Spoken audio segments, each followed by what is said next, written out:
ओम शांति। आज 2 दिसंबर 2024 के साकार मधुर महावाक्य हैं मधुबन से। मीठे बाप दादाजी ने कहा, मीठे बच्चे, तुम्हें अपने दीपक की संभाल स्वयं ही करनी है। तूफानों से बचने के लिए ज्ञान योग का घृत जरूर चाहिए। प्रश्न है, कौन सा पुरुषार्थ गुप्त बाप से गुप्त वर्षा दिला देता है? उत्तर है अंतर्मुख, अर्थात चुप रहकर बाप को याद करो तो गुप्त वर्षा मिल जाएगा। याद में रहते शरीर छूटे तो बहुत अच्छा, इसमें कोई तकलीफ नहीं। याद के साथ साथ ज्ञान योग की सर्विस भी करनी है। अगर नहीं कर सकते तो कर्मणा सेवा करो। बहुतों को सुख देंगे तो आशीर्वाद मिलेगी। चलन और बोलचाल भी बहुत सात्विक चाहिए। आज गीत चला है, निर्बल से लड़ाई बलवान की। ओम शांति। बाबा ने समझा दिया है, जब ऐसे गीत सुनते हो तो हर एक को अपने ऊपर ही विचार सागर मंथन करना होता है। ये तो बच्चे जानते हैं। मनुष्य मरते हैं तो 12 रोज दीवा जगाते हैं। तुम फिर मरने के लिए तैयारी कर रहे हो और अपनी ज्योत पुरुषार्थ कर आपे ही जगा रहे हो। पुरुषार्थ भी माला में आने वाले ही करते हैं। प्रजा इस माला में नहीं आती। पुरुषार्थ करना चाहिए। हम विजय माला में पहले जाएं। कहाँ माया बिल्ली तूफान लगाकर विकर्म ना बना दे, जो दीवा बुझ जाए। अब इसमें ज्ञान और योग दोनों बल चाहिए। योग के साथ ज्ञान भी जरूरी है। हर एक को अपने दीपक की संभाल करनी है। अंत तक पुरुषार्थ चलना ही है। रेस चलती रहती है तो बहुत संभाल करनी है। कहाँ ज्योत कम ना हो जाए, बुझ ना जाए। इसलिए योग और ज्ञान का घृत रोज डालना पड़ता है। योग बल की ताकत नहीं है तो दौड़ नहीं सकते हैं, पिछाड़ी में रह जाते हैं। स्कूल में सब्जेक्ट होती है, देखते हैं हम इस सब्जेक्ट में तीखे नहीं हैं तो हिसाब में जोर लगाते हैं। यहाँ भी ऐसे है। स्थूल सर्विस की सब्जेक्ट भी बहुत अच्छी है। बहुतों की आशीर्वाद मिलती है। कोई बच्चे ज्ञान की सर्विस करते हैं। दिन प्रतिदिन सर्विस की वृद्धि होती जाएगी। एक धनी के 6-8 दुकान भी होते हैं। सभी एक जैसे नहीं चलते। कोई में कम ग्राहकी, कोई में जास्ती होती है। तुम्हारा भी एक दिन वह समय आने वाला है जो रात को भी फुर्सत नहीं मिलेगी। सबको पता चलेगा कि ज्ञान सागर बाबा आया हुआ है। अविनाशी ज्ञान रत्नों से झोली भरते हैं। फिर बहुत बच्चे आएंगे, बात मत पूछो। एक दो को सुनाते हैं ना। यहाँ ये वस्तु बहुत अच्छी सस्ती मिलती है। तुम बच्चे भी जानते हो। ये राजयोग की शिक्षा बहुत सहज है। सबको इस ज्ञान रत्नों का मालूम पड़ जाएगा तो आते रहेंगे। तुम ये ज्ञान और योग की सर्विस करते हो। जो ये ज्ञान योग की सर्विस नहीं कर सकते तो फिर कर्मणा सर्विस की भी मार्क्स हैं। सभी की आशीर्वाद मिलेगी। एक दो को सुख देना होता है। ये तो बहुत बहुत सस्ती खान है। ये अविनाशी हीरे ज्वारों की खान है। 8 रत्नों की माला बनाते हैं ना। पूछते भी हैं, परंतु किसको पता नहीं है कि ये माला किसकी बनी हुई है। तुम बच्चे जानते हो कैसे? हम ही पूज्य सो पुजारी बनते हैं। ये बड़ी वंडरफुल नॉलेज है जो दुनिया में कोई नहीं जानते। अभी तुम लकी स्टार्स बच्चों को ही निश्चय है कि हम स्वर्ग के मालिक थे, अभी नर्क के मालिक बन पड़े हैं। स्वर्ग के मालिक होंगे तो पुनर्जन्म भी वहां ही लेंगे। अभी फिर हम स्वर्ग के मालिक बन रहे हैं। तुम ब्राह्मणों को ही इस संगम युग का पता है। दूसरी और सारी दुनिया है कलयुग में। युग तो अलग अलग है ना। सतयुग में होंगे तो पुनर्जन्म सतयुग में लेंगे। अभी तुम संगम युग पर हो।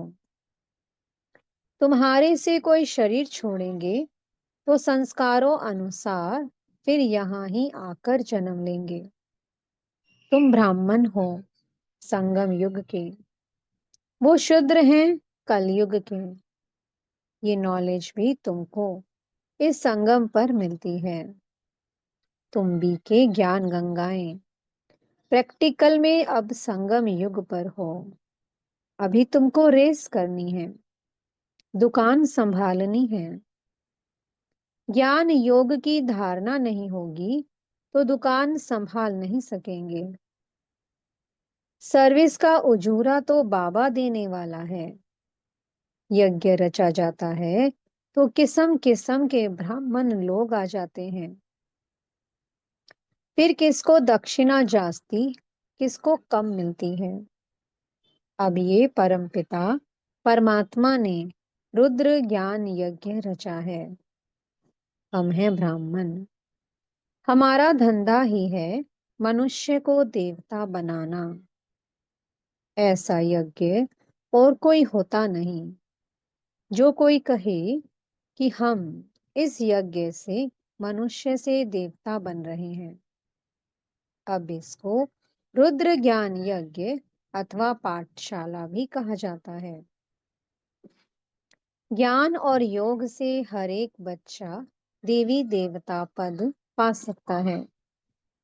बाबा राय भी देते हैं, तुम परम धाम से बाबा के साथ आए हो। तुम कहेंगे हम परम धाम निवासी हैं। इस समय बाबा की मत से हम स्वर्ग की स्थापना कर रहे हैं। जो स्थापना करेंगे वही जरूर मालिक बनेंगे। तुम जानते हो इस दुनिया में हम मोस्ट लकीएस्ट ज्ञान सूर्य, ज्ञान चंद्रमा और ज्ञान सितारे हैं। बनाने वाला है ज्ञान सागर। वह सूर्य, चांद, सितारे तो स्थूल में है ना। उनके साथ हमारी भेंट है। तो हम भी फिर ज्ञान सूर्य, ज्ञान चंद्रमा, ज्ञान सितारे होंगे। हमको ऐसा बनाने वाला है ज्ञान का सागर। नाम तो पड़ेगा ना, ज्ञान सूर्य अथवा ज्ञान सागर के हम बच्चे हैं। वह तो यहाँ के रहवासी नहीं हैं। बाबा कहते हैं, मैं आता हूँ तुमको आप समान बनाता हूँ। ज्ञान सूर्य, ज्ञान सितारे, तुमको यहाँ बनना है। तुम जानते हो बरोबर हम भविष्य में फिर यहाँ ही स्वर्ग के मालिक बनेंगे। सारा मदार पुरुषार्थ पर है। हम माया पर जीत पाने के वॉरियर्स हैं। वो लोग फिर मन को वश करने के लिए कितने हठ आदि करते हैं। तुम तो हठ योग आदि कर ना सको। बाबा कहते हैं, तुमको कोई तकलीफ आदि नहीं करनी है। सिर्फ कहता हूँ, तुमको मेरे पास आना है, इसलिए मुझे याद करो। मैं तुम बच्चों को लेने आया हूँ, ऐसे और कोई मनुष्य कह ना सके। भल अपने को ईश्वर कहें, परंतु अपने को गाइड कह ना सके। बाबा कहते हैं, मैं मुख्य पंडा कालों का काल हूँ। एक सत्यवान सावित्री की कहानी है ना। उनका जिस्मानी लव होने के कारण दुखी होती थी।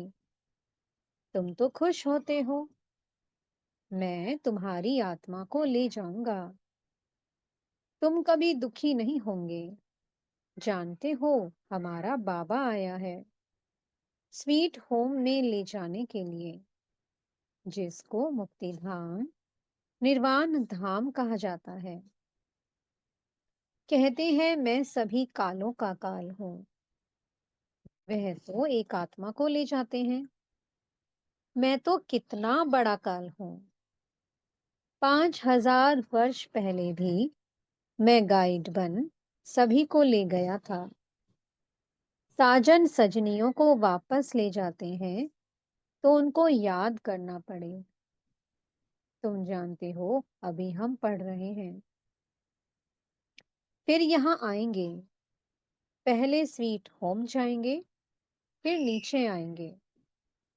तुम बच्चे स्वर्ग के सितारे ठहरे, आगे नर्क के थे। सितारे बच्चों को कहा जाता है। लकी सितारे नंबरवार पुरुषार्थ अनुसार हैं। तुमको दादे की मिल्कियत मिलती है। खान बड़ी जबरदस्त है, और ये खान एक ही बार निकलती है। वह खानियां तो बहुत है ना, निकलती रहती हैं। कोई बैठ ढूंढे तो बहुत है। ये तो एक ही बार एक ही खान मिलती है।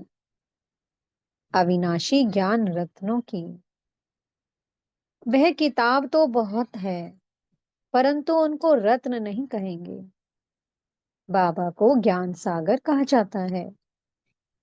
अविनाशी ज्ञान रत्नों की निराकारी खान है। इन रत्नों से हम झोलियां भरते रहते हैं। तुम बच्चों को खुशी होनी चाहिए। हर एक को फखुर भी रहता है। दुकान पर धंधा जास्ती होता है तो नामाचार भी होता है। यहाँ प्रजा भी बना रहे हैं तो वारिस भी बना रहे हैं। यहाँ से रत्नों की झोली भरकर फिर जाए दान देना है। परमपिता परमात्मा ही ज्ञान सागर है, जो ज्ञान रत्नों से झोली भरते हैं। बाकी वह समुद्र नहीं जो दिखाते हैं कि रत्नों की थाली भरकर देवताओं को देते हैं। उस सागर से रत्न नहीं मिलते। ये ज्ञान रत्नों की बात है। ड्रामा अनुसार फिर तुमको रत्नों की खानियां भी मिलती हैं। वहां ढेर हीरे ज्वार होंगे, जिससे फिर भक्ति मार्ग में मंदिर आदि बनाएंगे। अर्थक्वेक आदि होने से सब अंदर चले जाते हैं। वहां महल आदि तो बहुत बनते हैं, एक नहीं। यहाँ भी राजाओं की कंपटीशन होती है बहुत। तुम बच्चे जानते हो, हूबहू कल्प पहले जैसे मकान बनाया था, वैसा फिर बनाएंगे। वहां तो बहुत सहज मकान आदि बनते होंगे। सतयुग में बहुत सहजता से मकान बनते हैं। साइंस बहुत काम देती है, परंतु वहां साइंस अक्षर नहीं होगा। साइंस को हिंदी में विज्ञान कहते हैं। आजकल तो विज्ञान भवन भी नाम रख दिया है। विज्ञान अक्षर ज्ञान के साथ भी लगता है। ज्ञान और योग को विज्ञान कहेंगे। ज्ञान से रत्न मिलते हैं, योग से हम एवर हेल्दी बनते हैं। ये ज्ञान और योग की नॉलेज है, जिससे फिर वैकुंठ के बड़े बड़े भवन बनेंगे। हम अभी इस सारी नॉलेज को जानते हैं। तुम जानते हो हम भारत को स्वर्ग बना रहे हैं। तुम्हारा इस देह से कोई ममत्व नहीं है। हम आत्मा इस शरीर को छोड़ स्वर्ग में जाकर नया शरीर लेंगे। वहां भी समझते हैं, एक पुराना शरीर छोड़ जाए, नया लेंगे। वहां कोई दुख व शोक नहीं होता। नया शरीर ले तो अच्छा ही है। हमको बाबा ऐसा बना रहे हैं जैसे कल्प पहले भी बने थे। हम मनुष्य से देवता बन रहे हैं। बरोबर कल्प पहले भी अनेक धर्म थे। गीता में कोई ये नहीं है। गाया जाता है, आदि सनातन देवी देवता धर्म की स्थापना ब्रह्मा द्वारा। अनेक धर्मों का विनाश कैसे होता है, सो तुम समझा सकते हो। अब स्थापना हो रही है। बाबा आए ही तब थे जब देवी देवता धर्म लोप हो गया था। फिर परंपरा कैसे चला होगा? ये बहुत सहज बातें हैं। विनाश किसका हुआ? अनेक धर्मों का।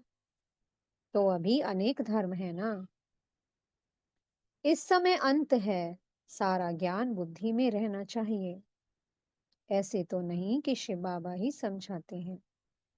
क्या ये बाबा कुछ नहीं बतलाते? यानी कि ब्रह्मा बाबा कुछ नहीं बतलाते क्या? इनका भी पार्ट है। श्रीमद् ब्रह्मा की भी गाई हुई है। श्री कृष्ण के लिए तो श्रीमत कहते नहीं। वहां तो सब श्री हैं। उन्हों को मत की दरकार ही नहीं है। सतयुग में हर आत्मा श्रेष्ठ है। यहाँ ब्रह्मा की भी मत मिलती है। वहां तो यथा राजा रानी तथा प्रजा, सभी की श्रेष्ठ मत है। जरूर किसने दी होगी। देवताएं हैं श्रीमत वाले। श्रीमत से ही स्वर्ग बनता है। आसुरी मत से नरक बना है। श्रीमत है शिव की। ये सब बातें सहज समझने की हैं। शिव बाबा की ये सब दुकान है। हम बच्चे चलाने वाले हैं। जो अच्छा दुकान चलाते हैं उनका नाम होता है हूबहू जैसे दुकानदारी में होता है। परंतु ये व्यापार कोई विरला करे। व्यापार तो सभी को करना है। छोटे बच्चे भी ज्ञान और योग का व्यापार कर सकते हैं। शांति धाम और सुख धाम, बस बुद्धि में उनको याद करना है। वो लोग राम राम कहते हैं। यहाँ चुप होकर याद करना है। बोलना कुछ नहीं है। शिवपुरी, विष्णुपुरी, बहुत सहज बात है। स्वीट होम स्वीट राजधानी याद है। वह देते हैं स्थूल मंत्र। ये है सूक्ष्म मंत्र। अति सूक्ष्म याद है। सिर्फ इस याद करने से हम स्वर्ग के मालिक बन जाते हैं। जपना कुछ भी नहीं है, सिर्फ याद करना है। आवाज कुछ नहीं करना पड़ता। गुप्त बाबा से गुप्त वर्षा, चुप रहने से, अंतर्मुख होने से हम पाते हैं। इसी ही याद में रहते शरीर छूट जाए तो बहुत अच्छा है। कोई तकलीफ नहीं। जिनको याद नहीं ठहरती वह अपना अभ्यास करें। सभी को कहो, बाबा ने कहा है, मुझे याद करो तो अंतमति सोगति। याद से विकर्म विनाश होंगे और मैं स्वर्ग में भेज दूंगा। बुद्धि योग शिव बाबा से लगाना बहुत सहज है। परहेज भी सारी यहाँ ही करनी है। सतो प्रधान बनते हैं तो सभी सात्विक होने चाहिए। चलन सात्विक, बोलना सात्विक, ये है अपने साथ बातें करना, साथी से प्यार से बोलना है। गीत में भी है ना, पियो पियो बोल सदा अनमोल। कौन सा गीत? पियो पियो बोल सदा अनमोल। तुम हो रूप बसंत, आत्मा रूप बनती है। ज्ञान का सागर बाप है, तो जरूर आकर ज्ञान ही सुनाएंगे। कहते हैं मैं एक ही बार आकर शरीर धारण करता हूँ। ये कम जादूगरी नहीं है, बाबा भी रूप बसंत है। परंतु निराकार तो बोल नहीं सकता, इसलिए शरीर लिया है। परंतु वह पुनर्जन्म में नहीं आता है, आत्माएं तो पुनर्जन्म में आती हैं। तुम बच्चे बाबा के ऊपर बलिहार जाते हो, तो बाबा कहते हैं फिर ममत्व नहीं रखना, अपना कुछ नहीं समझना। ममत्व मिटाने के लिए ही बाबा युक्ति रचते हैं। कदम कदम पर बाप से पूछना पड़ता है। माया ऐसी है जो चमाट मारती है, पूरी बॉक्सिंग है। बहुत तो चोट खाकर फिर खड़े हो जाते हैं। लिखते भी हैं, बाबा माया ने थप्पड़ लगा दिया, काला मुंह कर दिया, जैसे कि 4 मंजिल से गिरा।